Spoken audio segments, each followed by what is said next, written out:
Bonjour Hayat. Bonjour Yannick. Écoute, ça me fait plaisir de discuter avec toi aujourd'hui. J'aurais aimé que le monde entier sache qui tu es parce que moi je te connais. Je sais que tu es une personne extraordinaire qui a beaucoup d'atouts, beaucoup de potentialités. Et aujourd'hui, c'est que tu puisses parler de toi. Je sais que tu es un peu timide à ce niveau-là, mais là, tu as tout le loisir de pouvoir t'exprimer et de dire qui tu es, Hayat. Waouh, merci pour ces mots qui me vont droit au cœur et c'est un plaisir partagé que d'échanger avec toi. C'est une habitude, c'est comme un besoin et c'est des moments que je passe qui me sentent très agréables. Alors c'est vrai, j'aime bien assez timide sur ça. Au fait, est-ce de la timidité ou juste j'ai peur de me cloisonner dans quelque chose, comme par exemple, me définir par rapport à un métier ou à une perception. Donc je vais essayer de le faire aujourd'hui. Je vais essayer d'être à l'aise avec ça et je te remercie de m'offrir cet espace. C'est Hayat Mendes, je suis avant tout une maman. Je pense que ça me va comme étiquette. Je suis une maman. Je suis coach, coach professionnel. J'ai fait plusieurs disciplines par curiosité. Animée par ce désir de découverte, de savoir, de comprendre. Je suis autrice, j'ai écrit Zone de réconfort, un outil de coaching qui pour moi répondait plutôt à un besoin personnel. Donc si je devais dire en juste quelques mots qui je suis, genre, ce qui me vient c'est: je suis là, à l'écoute. Voilà. Je sais pas si ça répond à ta question. Quelque part, oui, ça répond à ma question, surtout dans ce domaine que je te connais au niveau du coaching, hein.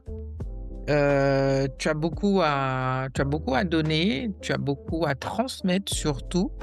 Et c'est vrai que tu as parlé de confort qui, je pense, hein, tu me diras, vient de toutes ces expériences que tu as connues à travers toutes ces disciplines que tu dis avoir découvertes aussi par curiosité. Alors, est-ce que tu peux nous en dire quelques mots sur cet outil zone de réconfort?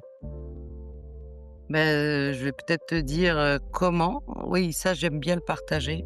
C'est comment m'est venue cette idée de zone de réconfort et pourquoi. En fait, zone de réconfort a vu le jour à travers, une injonction où beaucoup de personnes dans mon entourage, des pairs, des amis, mes connaissances, heu, m'incitaient à sortir de ma zone de confort et je trouvais cette injonction très violente. Car pour moi, zone de confort, c'est tout ce que nous sommes, tout ce que nous avons construit, le comment on chemine. Et comme argument, tout le monde dit, ou du moins quand je dis tout le monde, je parle de ces mêmes personnes, hein, c'est pas pour généraliser, on a cette tendance à dire, sortir de sa zone de confort, c'est pouvoir évoluer et découvrir. Donc après que j'ai mis en place la zone de réconfort, j'ai eu la chance d'accompagner plusieurs personnes dans ce sens et au cours d'une conférence, j'avais des jeunes étudiants universitaires qui s'accrochaient à cette notion de sortir de sa zone de confort. En fait, ce qu'elle me disait, et j'ai en tête une personne principalement, elle me disait: «Au fait, si je ne sors pas de ma zone de confort, je ne pourrai pas découvrir. Dans ma zone de confort, je suis dans ce que j'ai l'habitude de faire et parfois cela m'entrave». Donc c'est une solution et la zone de réconfort vient pas pour imposer, ce n'est pas une injonction. Pour moi, c'est comme une réalité, c'est-à-dire ma zone de confort est tout ce que j'ai mis en place, Mmh. tout ce qui me représente. Pourquoi ne pas l'agrandir? Pourquoi ne pas l'élargir et bien s'installer dans une sorte de réconfort en étant conscient de ce que nous sommes, de nos faiblesses et de nos compétences, de ce que nous savons faire. Après, sommes-nous obligés de sortir de cette fameuse zone de réconfort? L'idée n'étant pas d'en sortir pour créer autre chose. Parce que, comme je l'ai déjà dit avant, oui, je sors de ma zone de confort. Vers où? Et pour faire quoi? Pour en créer d'autres? L'idée, c'est d'y rester dans sa zone de confort, de faire des incursions vers l'extérieur, de découvrir et de revenir à cette sécurité. Et là, on a le choix de garder ce que nous avons appris, de mieux l'intégrer ou de rejeter. En fait, il y a une sorte de choix dans ce que j'appelle zone de réconfort. Voilà. D'accord, OK. Écoute, c'est si bien dit, justement dans cette zone de réconfort, est-ce que, quelque part, ce serait pas aussi, s'enfermer ou se cloisonner dans quelque chose pour, comme tu dis, mieux ressortir, mieux sortir, mieux entrer à nouveau? Comment tu pourrais expliquer ça? Entre le fait de sortir, de revenir, de se remettre dedans, de sortir un petit peu, aller découvrir des choses et puis de revenir. Oui. C'est vrai que cette notion de revenir fait allusion parfois ou elle est assimilée à régresser, à revenir en arrière. En fait, l'idée, c'est de l'imaginer comme un chemin fluide en nous, où on a cette autorisation, où on se donne l'autorisation d'aller découvrir. J'ai appelé ça dans la spirale de progression, qui est l'outil principal de zone de réconfort. Cette spirale de progression, en fait, elle va en mouvement vers le haut et elle s'élargit au fur et à mesure. Donc oui, je fais une incursion vers ce que je ne connais pas. Oui, j'y vais en étant en conscience, aligné avec l'intention de grandir, d'évoluer, de découvrir. Je ne suis pas censée y rester. Au fait, c'est le fait de devoir sortir et rester là Mmh. où on a choisi d'aller. L'idée est de ne pas être dans l'insécurité, dans ce que nous connaissons pas, mais de prendre le meilleur de ce vers quoi on est parti et Mmh. de revenir à soi au final. Revenir vers ses appuis, ce que nous avons et consolider. Voilà. Je sais D'accord. pas si c'est clair? Oui, revenir vers ses appuis, oui, consolider, ce qui est déjà là pour aller toujours mieux, je suppose, hein? Oui, tout à fait. Si d'accord, OK. Alors donc cet outil-là dont tu parles parce que tu dis que tu l'as mis en place, alors dans quel cadre tu le mets tu as mis cet outil en place? Qu'est-ce qu'on va pouvoir en faire? Ouais, ça, c'est une très bonne question. En fait, les étapes de cette spirale de progression, spirale progressive, c'est, pouvoir passer par toutes ces étapes à des moments qui semblent opportuns et qui sont opportuns pour tout un chacun dans sa situation. On peut l'utiliser dans l'émergence personnelle, Mmh. heu, on peut l'utiliser vis-à-vis de soi-même pour dépasser certains blocages, s'autoriser à creuser, à cheminer, à regarder les choses sans se mettre, dans cette violence de devoir sortir, sans se mettre à mal, sans être dans cette sensation de être enfermé, car ça n'enferme pas, bien au contraire, on parle d'élargir. Ça peut être utilisé aussi en tant qu'outil pour le coaching vis-à-vis de ses coachés. Ça peut être utilisé par des leaders, ça peut être utilisé en entreprise, car au final, ce que j'ai perçu, ce que j'ai touché du doigt, c'est que c'est très révélateur. Dès qu'on s'y met dans cette spirale, dès qu'on se met en accord, ça peut révéler pas mal de choses. Et ça D'ac reste assez, j'ai envie de dire que le résultat est très agréable à vivre.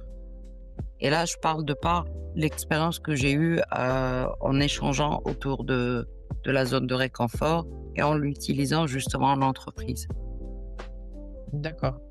Est-ce que justement, cet outil serait plus adapté à l'entreprise ou sur un plan personnel?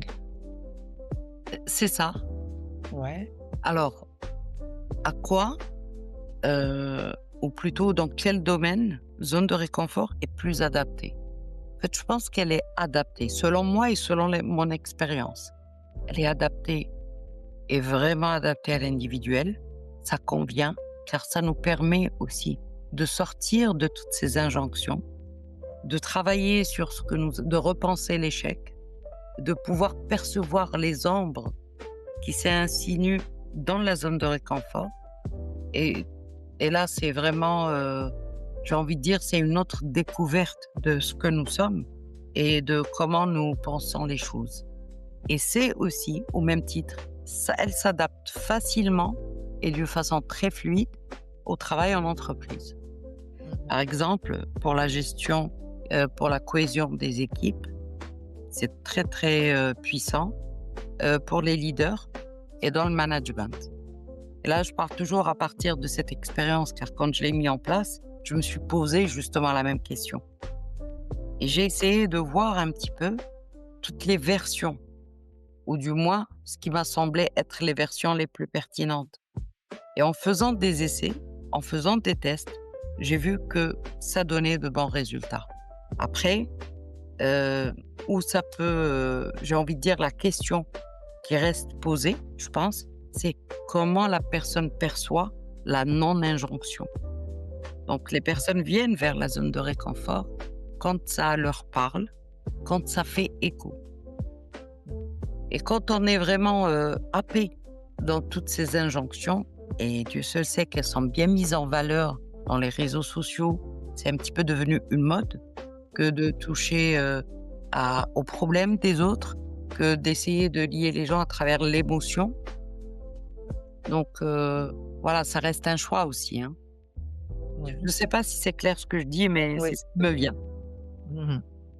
Bah, écoute, c'est non, je trouve que c'est très bien expliqué. Disons que ça donne tout simplement envie d'aller voir ce que c'est, hein, cet outil et justement comment le mettre en place, comme tu dis, peut-être dans le cadre du coaching, dans le cadre de l'entreprise, dans le cadre, sur un plan professionnel aussi et puis, ben, ma foi, dans cette zone de confort, savoir qu'il y a aussi cette zone de réconfort qui permet, de structurer mieux les choses, d'être, peut-être mieux organisé et comme tu dis, de regarder toutes ces injonctions, toutes ces non-injonctions qui vont permettre à tout un chacun, d'évoluer comme bon lui semble et puis, ben, ma foi, d'aller toujours, toujours, toujours plus loin dans les désirs, dans les objectifs à atteindre, hein, pourquoi pas après tout? Oui. En fait, En oui, vas-y, oui, pardon. Ce que j'allais dire, c'est que ce qui est intéressant dans la zone de réconfort, c'est que cet outil, en fait, on en fait ce qu'on veut. Du moment où il est structuré d'une certaine façon, chacun va l'adapter à sa façon d'être, à sa propre vision. C'est une sorte de fil rouge qui peut éventuellement guider sans imposer, car à chaque étape, quelque part, on se retrouve. Mmh. Au-delà des injonctions, il y a les injonctions paradoxales, il y a cette découverte de driver et c'est ramené d'une façon, j'aime bien le dire de cette façon, d'une façon naturelle. Voilà. Mmh. D'accord. OK, donc si en une phrase ou peut-être un petit paragraphe, qui sait, tu devais, inviter, je dirais, quelqu'un à justement, tester ou, cet outil, comment tu pourrais lui dire les choses? Mais d'une façon très simple qui est au-delà des injonctions, nous sommes. Au-delà de l'injonction, tu es. Et tout se joue sur le je suis, le être. OK. Voilà. OK. Bah, écoute, moi, tu m'as convaincue, donc Super, c'est génial. ça me va totalement. Mais en tous les cas, je te remercie et j'espère que, bien entendu, que toutes les personnes qui vont t'écouter seront dans cette, justement, curiosité à aller découvrir cet outil extraordinaire que tu as mis en place et par conséquent avoir un élément supplémentaire dans leur vie pour leur permettre de s'épanouir encore plus grandement. Alors je te remercie Hayat, pour cet échange et puis, comme c'est convenu, nous allons pouvoir continuer à discuter de ce sujet, fort intéressant et surtout à pouvoir aider d'autres coachs, d'autres personnes, même s'ils ne sont pas coachs, à adhérer ou voire même à aller dans cette curiosité, à découvrir encore d'autres outils, découvrir encore, toute cette transmission que tu as à nous offrir. Je te remercie grandement, Merci Hayat. beaucoup, Jannick. Merci, c'était un plaisir. À très bientôt. Au revoir. Au revoir.